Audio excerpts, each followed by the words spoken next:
Good morning. Thanks for tuning in. I want to share something from Max Lucado's book, You'll Get Through This. And I'm pretty much using a lot of his words here, so I want to give him full credit. So, Handel's Messiah. Yeah, it's considered a masterpiece. George Frederick Handel. So, it's about 200 pages long. If you ever have the whole piece, the whole thing is like 200 pages long. There's this one part that would take about one page that's in a minor key. So try to imagine one morning that he's working on everything, and he's working on that one part where it's in a minor key and kind of a downer kind of thing. And then he leaves the breakfast table, and his wife comes down, gets a bowl of Cheerios, and she's eating, and she looks at it. And she can read music, and she's just like, this is depressing, this is terrible. And so he comes back to the table, and she's just like, this music makes no sense at all. You are one lousy composer. Yeah. She's not looking at the whole picture. So how about your life? Are you looking at the whole picture? Are you looking at like this one really negative part about it? Now I know some of you'd say, preacher, you don't understand. It's not just one day. It's like, it's not just 1 month. It's years and years and years. Like, okay, I got you. You got a good point there. But here's the deal. This life is just a tiny, tiny fraction of the big picture. What do I mean by that? So I'll take Cabo San Lucas. I would love to go to Cabo San Lucas. It's one of my favorite places to go. And if somebody said, I will give you a week-long trip in Cabo San Lucas, and you can bring any 10 people you want to bring, I can get them off work. I mean, it's like God is doing this thing. And just the best of the best of the best. And I'm just like, yes, right? Except it's like you're going to experience a half second of pain. A half second of pain. Yeah, it'll be pretty sharp pain, scale of 1 to 10, maybe about a 9. I'm like, are you kidding? Of course I'll take it.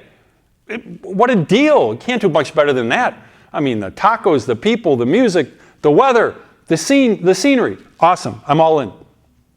That's the story with eternity. My wife has another way of putting it. There was somebody that was kind of talking about this difficulty they're going through. And we have this granite countertop, and there's this one speck there. And it's like, that's your life. That's eternity. So however much suffering we experience here, the things that we don't understand, the minor keys, we're not taking a look at the whole piece of music.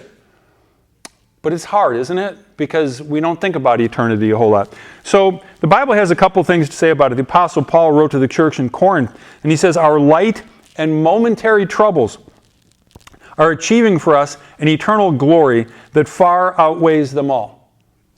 Well, wow, that's cool. And then he goes on and he writes to the Romans, whatever we may have to go through now is less than nothing compared with the magnificent future God has in store for us. It's hard to keep that in perspective, isn't it?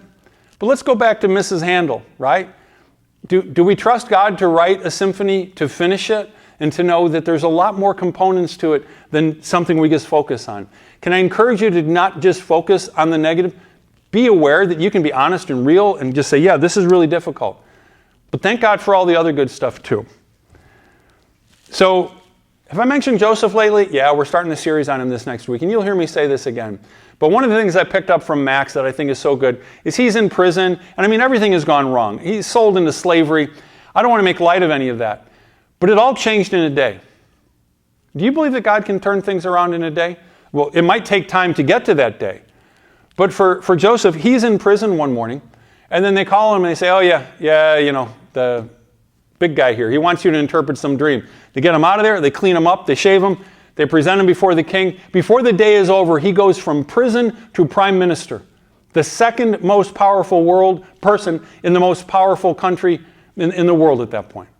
One day. Do you think Joseph woke up that morning? This is the day the Lord has made. I'll rejoice and be glad in it because I'll be prime minister with my own chariot by tonight.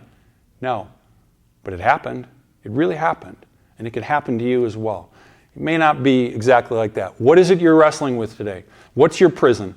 Give it to God. God bless you. Have a great day.